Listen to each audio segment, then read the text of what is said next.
General Varker sat in the dimly lit war room, staring at the holographic map of the galaxy spread before him. His mind raced, and his hands trembled slightly as he traced the outline of Earth, a small, insignificant blue planet in the far reaches of the galaxy. To most, Earth was nothing more than a tiny speck, but Varker knew better. His many encounters with human scouts had given him a deep understanding of the species, one that no other alien general could see. He had witnessed firsthand the strength of their spirit, their ingenuity, and their relentless drive to survive.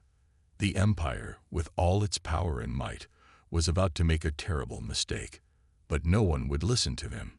The Empire's council, composed of leaders from all corners of the galaxy, had already decided that humanity was just another primitive race, ripe for conquest. They had never been to Earth, never seen the humans' true capabilities.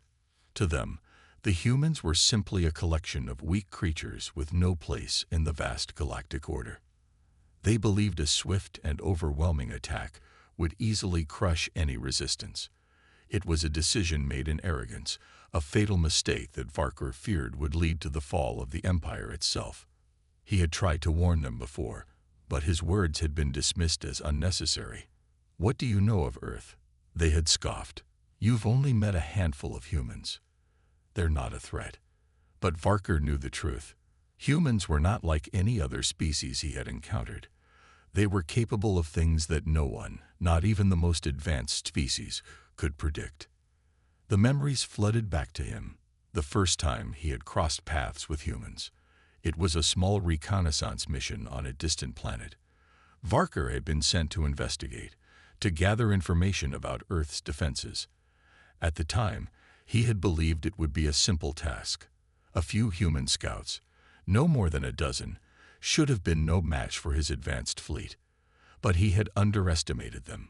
When his forces landed on the planet, the humans fought back with an intensity that was beyond anything he had experienced. Their tactics were unlike any other species. They fought not with brute strength, but with cunning, using the terrain to their advantage and employing strategies that seemed impossible for such a young species. Varker had barely escaped the mission with his life, and the humans had captured a few of his soldiers. The encounter had shaken him to his core, and it was clear to him then that humanity was far more dangerous than anyone realized. Varker leaned forward in his chair, his eyes narrowing as he looked at the Empire's decision to invade Earth. He knew what was coming, and it filled him with dread. The Empire's fleet was vast and powerful, but it would not be enough. The humans had a fire within them, a will to survive that no enemy could easily break. Varker could already see the disaster unfolding in his mind. The Empire would launch its assault, expecting a swift victory, but the humans would fight back with everything they had. The Empire's forces would be stretched thin, their morale shattered, and soon, the galaxy would witness the fall of a once great empire at the hands of a species considered too weak to stand. It would be a battle of survival, one that humanity would not lose easily. Unable to contain his worry any longer, Varker left the war room and made his way to the council chambers.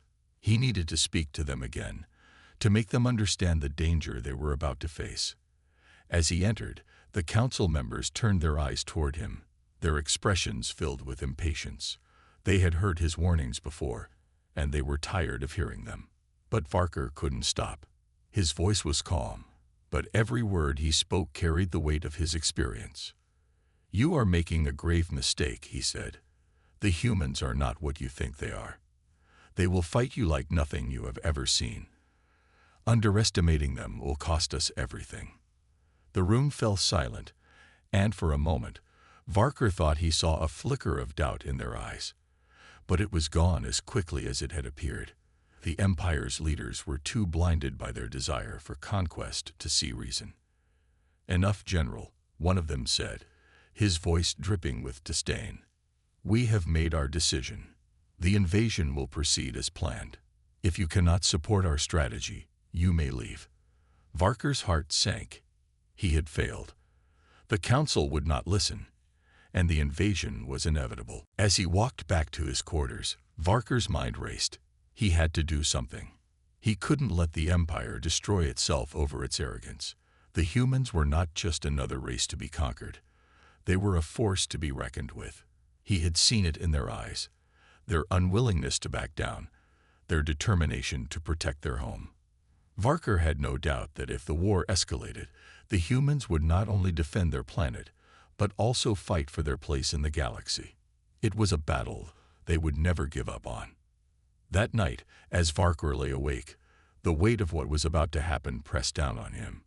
He knew the Empire would soon launch its assault, and once that happened, there would be no going back. The humans would fight, and the galaxy would be forever changed. Varker had seen the future, and it was a future where the Empire was no longer the dominant force in the galaxy. It was a future where humanity's name would echo through the stars, remembered not as a weak race, but as a resilient and unstoppable force. But for now, all he could do was wait. The invasion was coming, and there was no way to stop it. All Varker could do was hope that somehow the humans would prove him right, that their strength would rise to meet the Empire's might, and that they would fight for their future. In the quiet of his quarters, General Varker made a silent vow to himself. He would do whatever it took to ensure the humans had a fighting chance, even if it meant betraying the Empire he had served for so long. The council chamber of the Galactic Empire was filled with tension as the high leaders gathered to finalize their decision. The room, built from dark crystal and shining metal, echoed with the quiet murmurs of generals, advisors, and warlords. Every species in the Empire had sent their most powerful minds to this place, believing they were shaping the future of the galaxy. They sat around a wide circular table, the symbol of unity, while floating screens displayed reports, maps, and intercepted messages from Earth. The decision had already been made in their minds. They just needed to make it official.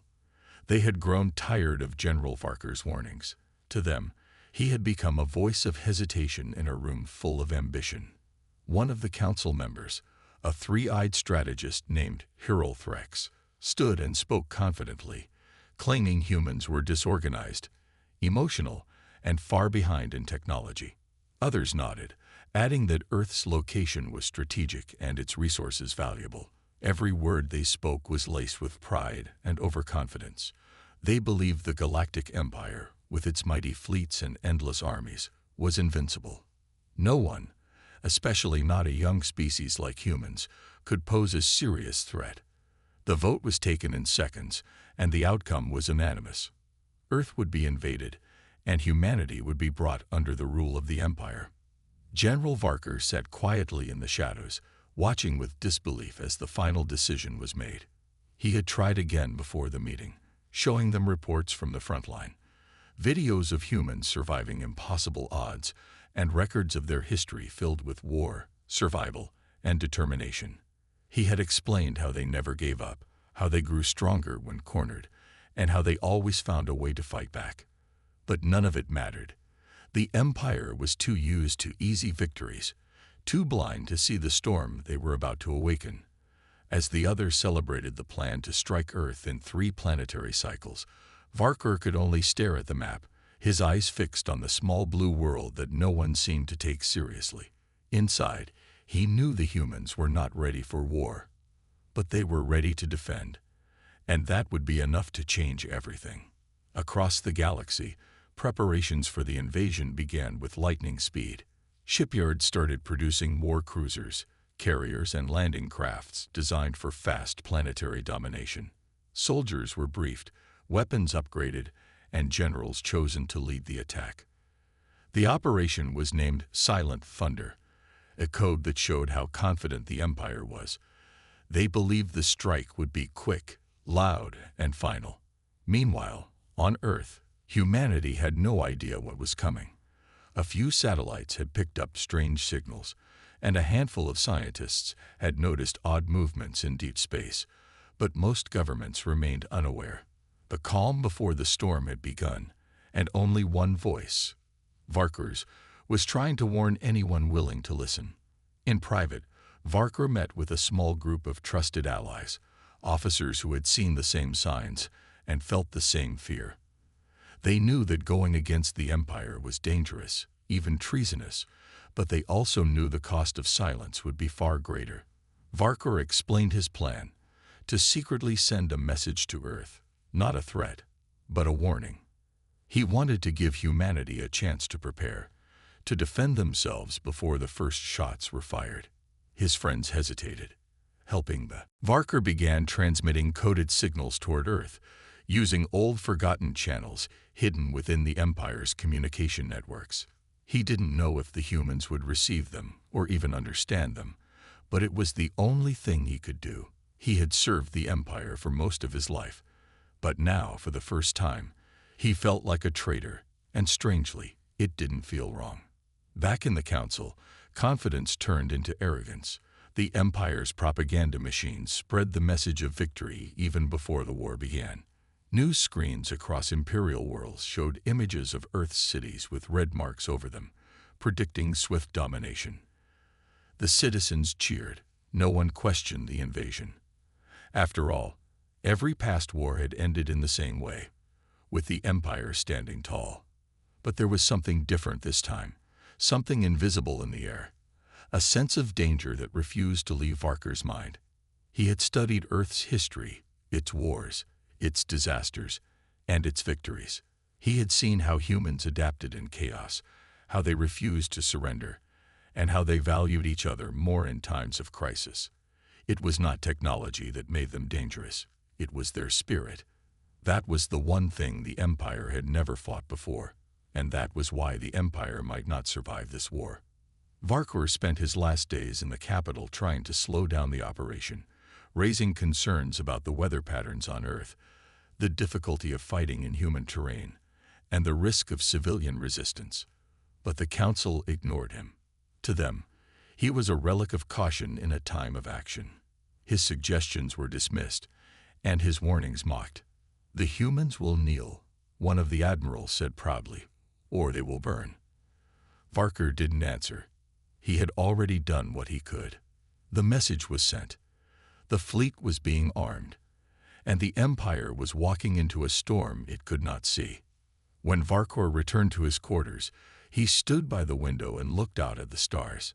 Somewhere out there was Earth, a small planet full of life and danger, and he wondered if they had received his warning. Would they understand it? Would they believe it? Would they be ready? He had seen humans fight with nothing but courage and survive. He had seen them bleed and still charge forward. If they were ready, if they knew what was coming, then the Empire would be in for the fight of its life. And if not, if they were caught off guard, then the war would be worse than anyone imagined. Either way, the decision had been made. And now the future was no longer in the hands of the Empire. It was in the hands of the very species they had chosen to underestimate. The silence of space shattered as the first Imperial fleet approached Earth's orbit. From afar, the planet looked peaceful, spinning slowly in the darkness, its blue oceans and green lands glowing gently under the sun. But for the Empire's warships, it was nothing more than a target. Inside the lead vessel, Admiral Korth stood tall, his eyes locked on the world below, fully convinced this would be over within hours. Thousands of ships followed his command, each one loaded with weapons, drones, and elite troops trained for planetary control. They had crushed dozens of civilizations before. This was supposed to be no different. Yet hidden behind that quiet beauty was a world that had received a warning. Somewhere deep within Earth's military networks, a strange message had been received days ago. At first, it was seen as a prank or a hoax. But when decoded, it was found to be something far more serious. The message had come from deep space, encrypted in a way no known satellite could understand. And the content was chilling. It warned of a coming invasion from a powerful empire. At first, the leaders of Earth hesitated. But as their telescopes picked up strange movements near Jupiter, and their early warning systems detected shadows of enormous ships, doubt turned into fear, and fear turned into rapid action. Earth had never faced a threat like this before, but it didn't sit idle. Military bases across the globe went silent from the public eye, and secret command centers deep underground came to life. Old rivalries between nations were paused as global alliances formed in emergency meetings. Satellites were repositioned. Defense systems were armed. Strange experimental weapons that had been buried in research labs were suddenly fast-tracked and deployed. Humanity didn't have ships that could travel the galaxy, but it had one thing the Empire had never expected: unity under threat. As the Imperial fleet entered orbit, Earth's skies changed. From hidden bunkers and mountain ranges, surface-to-space railguns activated, massive magnetic cannons locked onto targets, and missile silos opened across the globe. At the same time, thousands of unmanned drones rose into the atmosphere, ready to act as shields and attackers. The Empire had come to conquer, but the humans had no plans to surrender. When the first shot was fired, it came not from the Empire, but from Earth. A bright streak of blue energy surged upward, striking one of the smaller enemy cruisers directly in its core, tearing it apart in seconds. The explosion lit up the upper atmosphere like a second sun, and for a moment, the entire fleet paused, confused. They had expected a frightened world. What they found was a planet that had already locked its sights on them. Earth's defense systems moved faster than any Imperial officer could believe. Within minutes, the Empire's outer ring of ships came under heavy fire, and their shields began to flicker. Panic started to spread. Inside command ships, generals shouted orders, activating counterattacks and sending waves of drones and ground troops down to the surface. But even that proved difficult. The moment the landing crafts entered the atmosphere, they were hit by EMP storms, laser grids, and high-speed interceptors. Hundreds of vessels were destroyed before they ever touched the ground. On Earth, chaos and courage mixed into a single moment of survival. Civilians were evacuated, while underground cities lit up with red emergency lights. In the skies, human pilots flew faster than they ever had before, weaving between enemy ships and striking weak points discovered through last-minute AI analysis. A new kind of war was unfolding, one that mixed ancient human instincts with unexpected technology. The Empire had thought this would be a show of power. Instead, it became a desperate struggle just to survive the first few hours. On the ground, the situation was just as intense. Some of the Empire's troops managed to land in isolated regions, forests, deserts, and mountains, but even there, they found themselves hunted. Human resistance teams, trained in guerrilla warfare, ambushed them with deadly precision. Instead of surrendering, Earth's fighters used every inch of their home terrain, turning the planet itself into a weapon. Admiral Korth watched in disbelief as his control screen filled with red alerts. Entire wings of the fleet were vanishing. The humans had no battleships, yet they were causing massive damage. Korth ordered a full orbital bombardment, hoping to wipe out the resistance from above.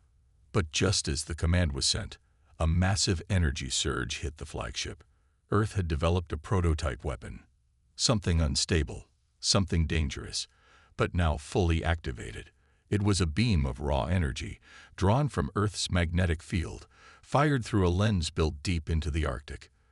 The beam ripped through the atmosphere, cutting through the Empire's command vessel and destroying it completely. Korth was gone in an instant, and with him, the fleet's coordination fell into chaos. Above Earth, the once perfect formation of ships turned into scattered wreckage. Imperial soldiers tried to regroup, but human cyber teams had already infiltrated their signals, jamming communication, turning machines against their masters, and leaking fear into their systems. What began as an invasion was quickly turning into a nightmare. From his hiding place far away, General Varkor watched the reports and closed his eyes. He had warned them. He had tried to stop it. Now the first clash had begun, and the Empire was bleeding. But the battle was far from over. This was just the beginning. The humans had shown their strength, their unity, and their refusal to bow. But the Empire, wounded and angry, would not retreat so easily. They would return stronger, with more force and more fury. And when they did, the real war would begin. not just for Earth, but for the future of the galaxy itself. The battlefield above Earth had turned into a graveyard of metal. Broken Imperial warships floated helplessly, their wreckage spreading across orbit like silent reminders of the day the Invincible met resistance. But despite the heavy blow, the Galactic Empire had not fallen back completely. Deep within the command structure, high-ranking warlords gathered in secrecy, their pride bruised, their rage boiling. The Empire had never been defeated like this before, especially not by a species they once considered primitive and unworthy. For them, this was no longer just a mission of conquest. It had become personal. Reinforcements were being prepared in hidden star systems. New commanders were being chosen, and darker weapons, long banned even by Imperial standards, were being discussed for deployment. Back on Earth, the humans were not celebrating. They knew better. Victory in a single clash did not mean the war was over. Leaders across the globe understood that this moment of calm was only the eye of a growing storm. Scientists worked without sleep, engineers rebuilt damaged defenses, and soldiers sharpened their training. Everyone could feel it. Something bigger was coming, something that would test the limits of human endurance. And amid all this, strange signals began to appear in space. They came from unknown sources, repeating only one word: help. These signals didn't come from Earth, nor from any Empire ship. When Earth's intelligence team traced the source, they were stunned. It came from a region of space once believed to be destroyed by the Empire centuries ago. A colony, forgotten by history, was still alive. But what caught everyone's attention was the fact that this message had been encoded in a pattern almost identical to Earth's languages. How was that possible? No one had an answer. A team of diplomats and scientists was quickly assembled. Using one of Earth's few stealth spacecraft, they launched toward the signal, hoping to find allies, or at least answers. What they discovered would change the course of the war. Orbiting a dying star, hidden behind asteroid fields, was a secret space station built by a species thought extinct, the Varnak. Once, they had been the Empire's greatest enemies, but they had lost a terrible war and vanished without a trace. Until now. Inside the station, only a few dozen Varnak survivors remained. But they were not weak. They had knowledge, weapons, and most importantly, a reason to fight. When they saw the humans, they didn't attack. Instead, they bowed. For them, humans were the prophecy come true. The fire from the lost blue world, a phrase found in ancient texts. The Varnak believed humanity was the key to ending the Empire's reign forever. Back on Earth, as the news of this ancient alliance spread, everything changed. The humans were no longer alone. They now had access to Varnak technology, which included advanced shield systems, cloaking devices, and energy weapons that Earth's scientists had only dreamed of. But more importantly, the Varnak taught them why the Empire feared Earth. Hidden deep in human DNA was something unique, a rare genetic trait that allowed faster adaptation to extreme environments, mental resistance to psychic influence, and most shockingly, the ability to connect directly with certain alien technologies without implants. This, the Varnak believed, was the real reason the Empire attacked Earth first. They feared what humans could become. They feared that, given time, humanity would rise and lead others to rebel. And now, with the Varnak's help, that future seemed possible. But the Empire had no plans to let that future come true. Days later, new Imperial ships appeared. Not just warships, but massive world killers, each carrying weapons powerful enough to tear apart a moon. One of them targeted Earth. Another moved toward the Varnak station. The Empire was no longer taking chances. They were sending a message: surrender or be erased. In this moment of fear and fire, something unexpected happened. For the first time in known history, multiple alien species, some who had remained neutral for generations, began to speak up. Messages of support started arriving. Smugglers, exiles, even former Imperial soldiers who had escaped the cruelty of their leaders, all began to rally around the humans.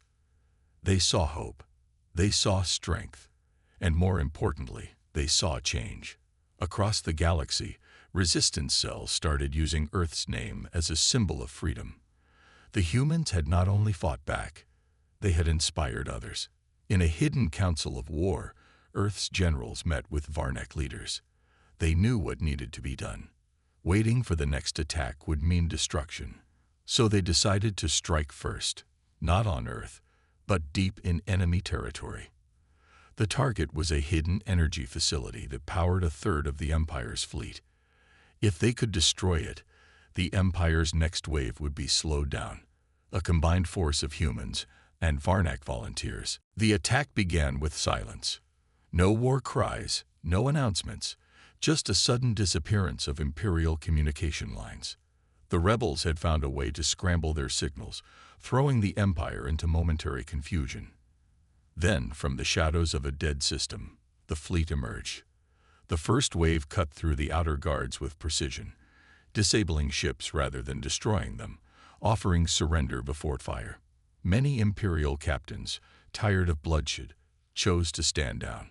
But others fought harder, launching a storm of energy weapons and plasma fire that turned the skies into burning trails of chaos. In the heart of this battle, a group of human and Varnak operatives broke away, aiming directly for the command core. The ship they used was not large or powerful. It was fast, almost invisible, and armed with one thing the Empire didn't expect: an ancient code. The Varnak had once hacked the Empire's systems centuries ago and had preserved a single access key hidden in memory crystals. It was a long shot, but if it worked, they could shut the entire core down for just a few minutes. Enough time to end it. As they entered the core, alarms screamed. Imperial guards poured in, but the operatives fought with everything they had. Blades clashed with alien steel, bullets met energy shields, and smoke filled the air. In the center chamber, the Varnak leader, old and scarred, inserted the memory crystal. For a moment, nothing happened. Then the entire core blinked. Lights dimmed, systems paused, and in that frozen breath of time, humanity delivered its final strike, not with a weapon, but with a message. Every Imperial screen lit up, showing the faces of humans, Varnak, and others. Those who had once been ruled, now speaking as one. "This is not your galaxy anymore," they said. "This is a new beginning." When systems returned, the damage had already been done. The command core's defenses collapsed.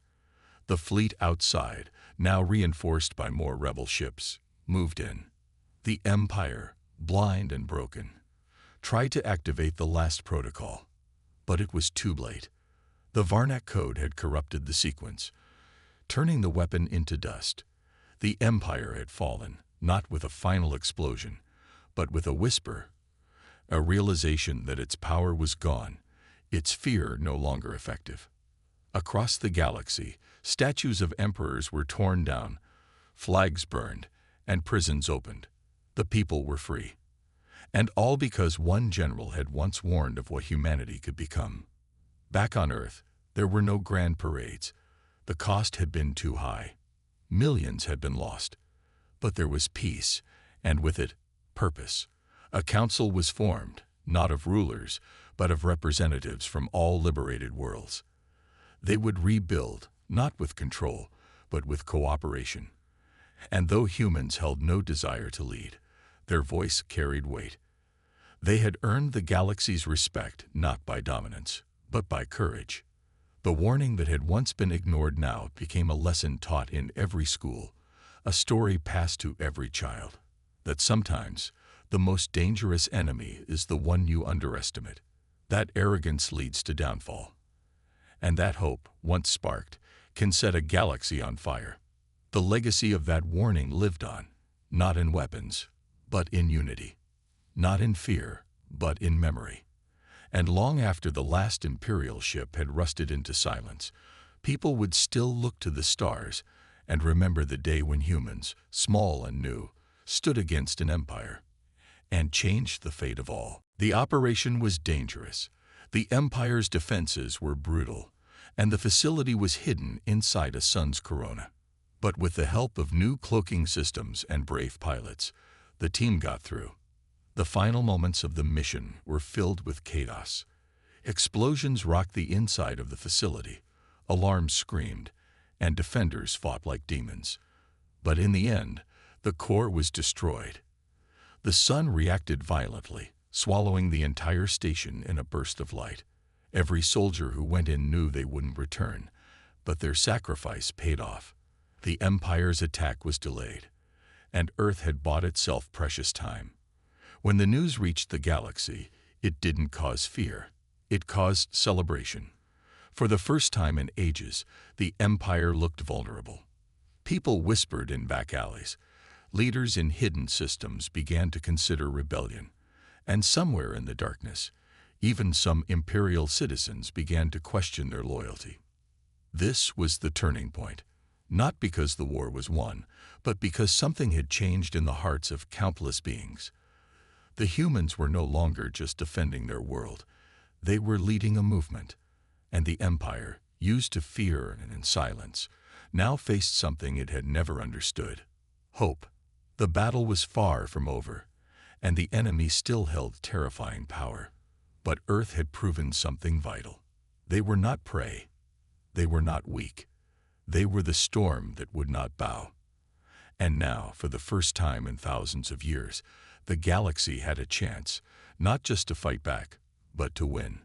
The stars were quiet, but the silence was deceptive. Beneath the calmness of space, tension pulsed like a heartbeat.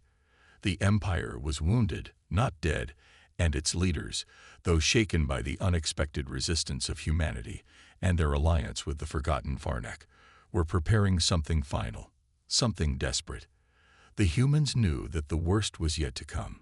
The Varnak had warned them about the Imperial Last Protocol, a hidden plan designed for one purpose.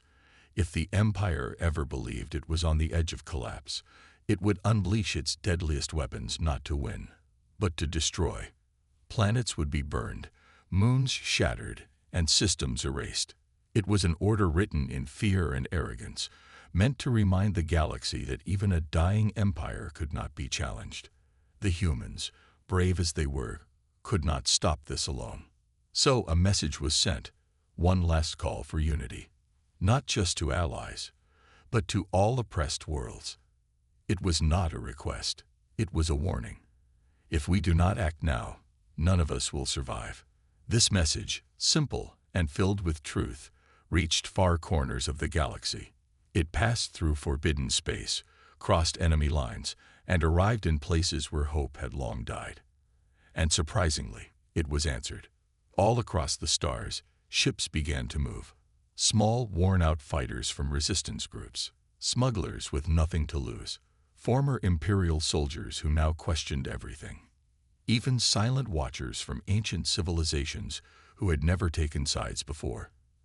They all came, drawn by one thing: humanity's defiance. The Earth had become more than a planet. It had become a symbol. And this symbol now stood at the center of the largest rebellion the galaxy had ever seen. In secret space, hidden from Imperial eyes, a fleet unlike any before was assembled. Hundreds of species, thousands of ships, and one single plan: to end the Empire's rule once and for all. The target was not a battle station or a fortress. It was the central command, the core where all decisions, all orders, all threats were born. But reaching it would mean passing through layers of defense and risking complete annihilation. There would be no turning back. As the fleet prepared to move, Earth's leaders looked back at the warning that had started it all. The message from the alien general who had once stood against the Empire, risking his life to beg them not to go to war with humans. That warning, ignored by the Empire, had proven true. Humanity had not only survived, they had changed everything.